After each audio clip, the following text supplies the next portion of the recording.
I'm sure you're all ready to talk a little bit about sex now, right? Yes. Woo! First of all, I just want to say thanks so much to all of you for being here, and I want to say thank you to Charlotte for the unbelievable work that you guys do. Really so inspiring. Thank you. And thanks to the volunteers as well. So, I'm going to go along with my notes because otherwise, if you wind me up and let me go on the subject, I'll be here for the rest of the day. So this is the only way that I can keep myself on track for 20 minutes. And yes, I have a timer here, so this is good. So I am a best-selling author and a passion coach, and I teach women how to become irresistible magnets to the lover that sets their soul on fire. And that, woo! And that is not only for those who are single and looking for love, but those who are in relationships, and it's time to kind of put white-hot passion and romance back on the front burner.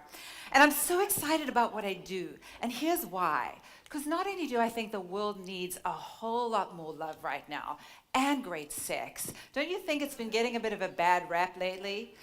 And I really think, to use the cliche, love is what makes the world go round, and I'm going to prove that to you today. So not only do I really want to bring love and great sex back into fashion, but also because the combination of love, romance, and great sex actually holds the key to your genius, to your unbelievably brilliant potential. And I know it sounds weird and crazy, and I am going to explain that to you. You see, the most powerful of all human desires is the desire for sex. When we are motivated by this desire, humans access this unbelievable creativity, imagination, courage. Just think about what people do for love and sex. It's incredibly powerful. So why don't we not only indulge in it a little bit more, but also harness that power to access our brilliant potential? And that's what this is all about. So, Napoleon, I don't know, have any of you guys read Think and Grow Rich, the famous book by Napoleon Hill? Right, so there is an amazing chapter in that book called Sex Transmutation, which I highly recommend you read. I'm going to just quote from that book right now. He says, love, romance, and sex are all emotions capable of driving people to heights of super achievement. When combined, these three emotions can lift one to the altitude of a genius. Pretty remarkable, right? So I think it's time to tap into that incredible power. You guys know that there's certain emotional states, certain things that experiences and emotions that we go through that take us into an altered state. You know when you're listening to incredible music that kind of stirs the soul, when you are at first passionately in love, when you are perhaps in a crowd of people being elevated by their energy, at a rock concert, that kind of thing, right? Do you guys know what I mean? Even when you've just had the right amount of alcohol. You get into this zone, this creative place, this place where you actually feel quite invincible. And this is called the zone. And there's so many studies about this right now. There's a great book out called Stealing Fire by Stephen Kotler, where they go into detail from everything from experimenting with microdosing with LSD and all sorts of fascinating things to see what does it take to get us into that zone of genius where we are literally, using our full potential close to it. And not only that, but how do we sustain it so that we use more of our brain power, so that we become more ingenious in our lives? So, fascinating, fascinating stuff. But, we're spending all this time and money researching all of this. And really, I think the key to it is just more love, more passion, and more great sex. Because in his book, Napoleon Hill identified what he called mind stimulants. The top 10 mind stimulants. These things, those experiences we've just spoken about, that take you into that elevated state. And the number one thing was the desire for sex. The number one thing out of all the top 10 mind stimulants. Can anyone guess what number 2 is? We've already been speaking about it. Related. What did you say, shopping? I love it. Yes, okay, it's not on the list, but we'll add it to the modern day version of the book. So the number 2 is the emotion of love. So number 1 and number 2 are love and sex. So why aren't we using this to tap into, as I said, indulge, yes, but also to tap into our most extraordinary potential? So many reasons. I mean, this is a whole nother talk about how, we've got so many issues around it, especially in North American society.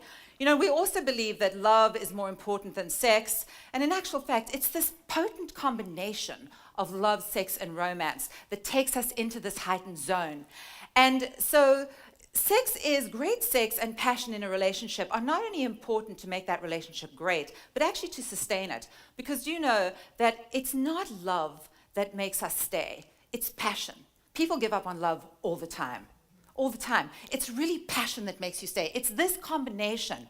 So not only does this incredible combination make our relationships fantastic, get us into our zone of genius, but so what happens is it closes the gap between you and divine intelligence when you're vibrating in this zone, closes the gap between you and the source of all life, between you and God, essentially, between you and your sixth sense. So when you're vibrating in the zone, that gap is closed, and that is where you access your genius. And I'm going to tell you a personal story in a moment that illustrates perfectly, I think, what I mean by this. When I was 46 years old, I fell deeply and passionately in love with a beautiful 29-year-old man from the wrong side of the tracks. He was gorgeous. He was tall and handsome, with the most perfect smile. He had big, sexy hands and the most adorable laugh that I've ever known. And I get very emotional speaking about this, and you'll find out why in a sec. And he was spontaneous. He was passionate. He was wild and raw. He wore his heart on his sleeve. He sang in the shower. God, he had me the first morning. I heard him singing country songs in the shower. I didn't even like country, but man, I was really tuned right in. I fell for it hook, line, and sinker. My friends can't believe that I pump iron to country to this day. He had a big impact on my life.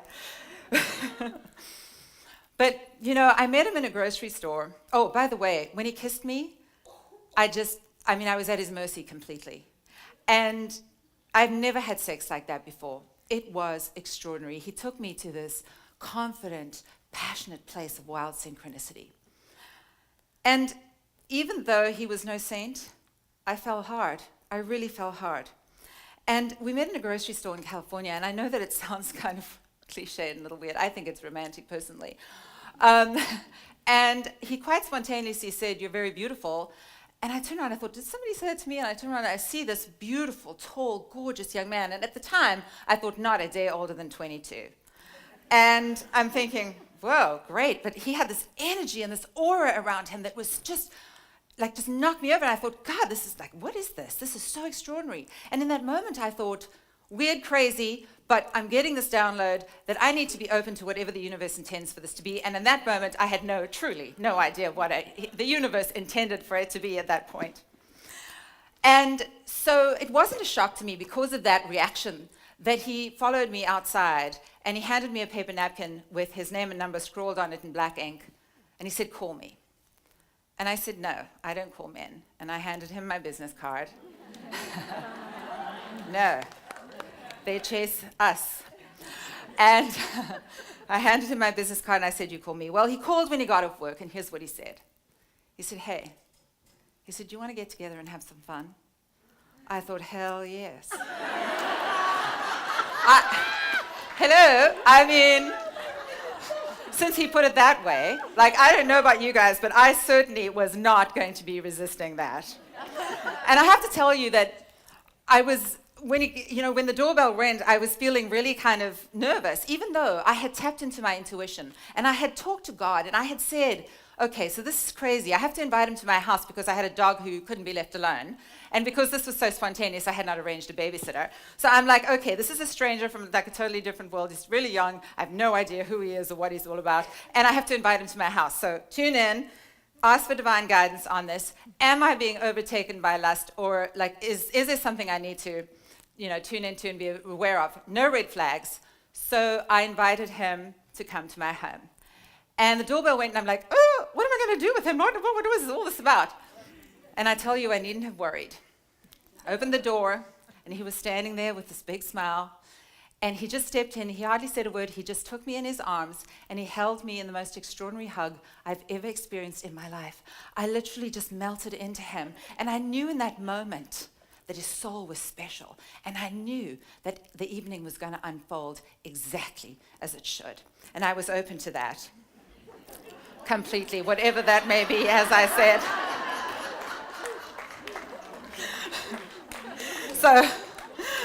I want to tell you guys, here's one of the keys. Please tune into your intuition and follow your heart, not your head so much. Really, and tune in and know that you are divinely guided. And yes, logic and reason and sensibility and all of this. And this is one of the messages that I always like to say to people is please be responsible but not sensible. Don't live your life sensibly. It's awful. You're going to get to the end of your days with regret. Be responsible, yes, of course, by all means, but do not be sensible. And there's so many studies that have been done actually on men and not women, and that again is a whole other talk that we can get into, obviously. But the studies of the greatest men in human history, they're not only very highly sexed, but also a lot of them were inspired by the passionate love of one particular woman. And when they decided to give up that love for one that made more logical sense, failure was often not far behind.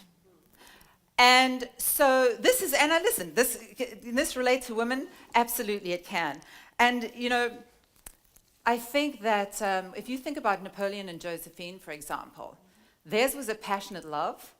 And when he decided to trade her in because she couldn't have kids and the great, emperor needed an heir, well, he traded her in for somebody who could have kids, and defeat soon followed after that. It was not long after that he was sent to the island of Elba, whatever that is. That was the end of the dude, basically. So passionate love is that powerful.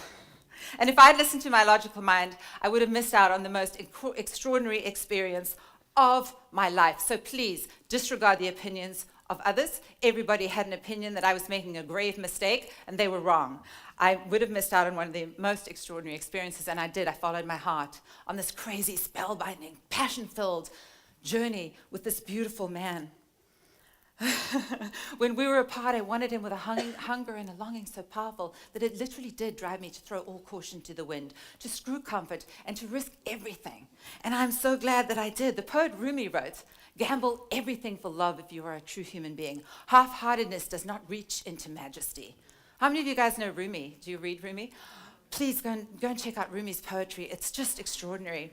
And I did. I gambled everything for love. And I'm standing here in front of you today as a best-selling author and a woman who transforms the lives of women around the world, living the business of my dreams, because I had the courage to open my heart to illogical, crazy, and passionate love.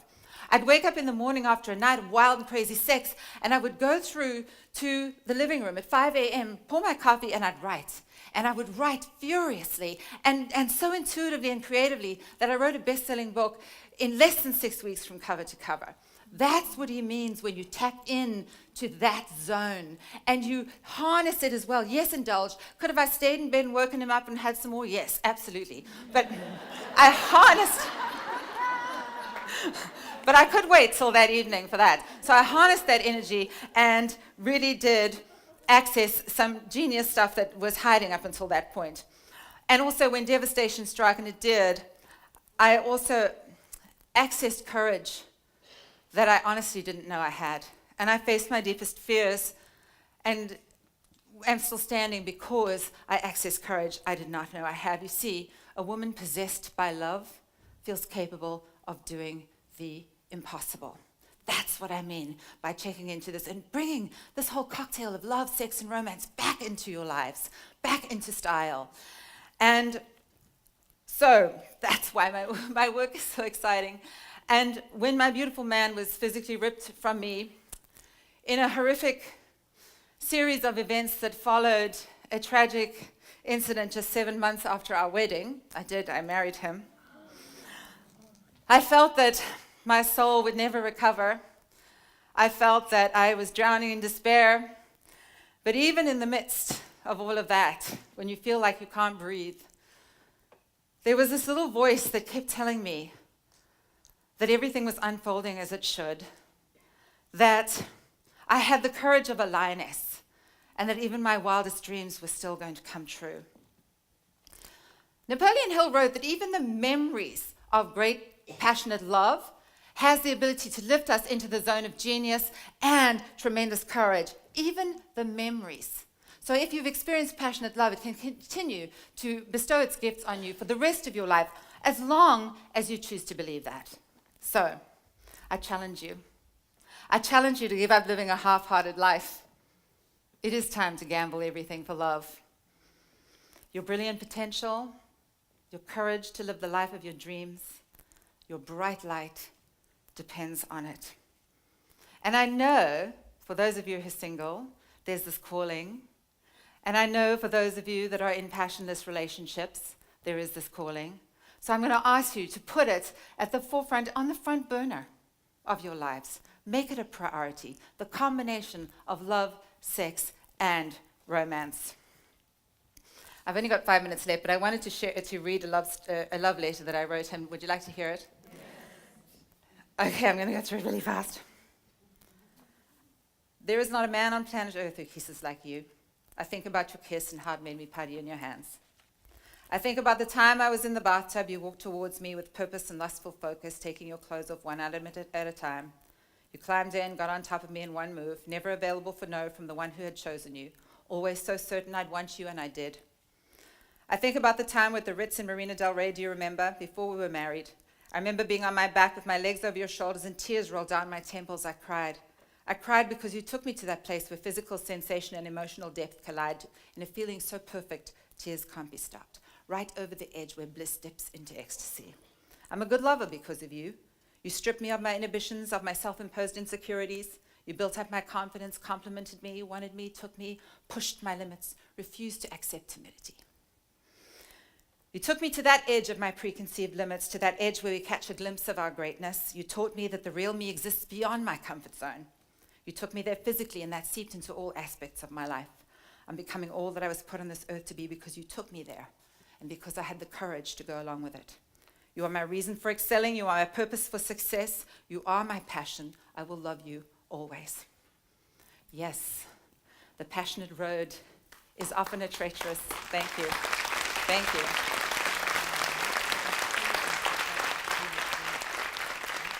I'm telling you that passion is what makes life worth living.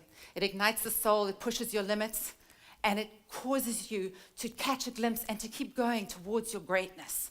Passionate love has that ability. And I dream of a world in which every woman experiences the kind of love and passion that sets her soul on fire and makes her feel like everything is possible. Because I'm here to tell you that everything is possible. And I know that it's hard. I know that it's hard to open your heart to passionate love. I understand. And so many people will say, what is it? Like, how do we break through that fear? Well, what I do with my clients is I take them through this process to develop their sexy confidence. Not only so you become irresistible to the lover that you're craving or to the man that you're with and vice versa, but also so that you access confidence. Not the kind of confidence that hinges on everything going well, but the kind of confidence that reassures you you will be fine when it doesn't. That's true confidence. And that's how you access, that is how you open your heart to passionate love, is you tune into your feminine, intuitive brilliance, you trust yourself, you trust the divine guidance that is available for you at all times, and you develop sexy confidence. I know that it's scary to open your heart to passionate love, I do.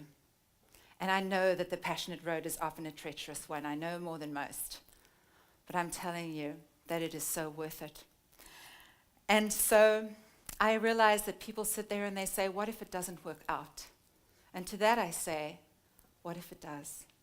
What if it does? So don't hold back, please. Since this is the Fearless Women's Summit, I feel like I want to end with a quote by the Indian mystic Osho. And Osho said, when you love a person, all fear disappears. And when you are afraid, all love disappears. So please, choose love over fear. Your genius just might depend on it. Thank you so much.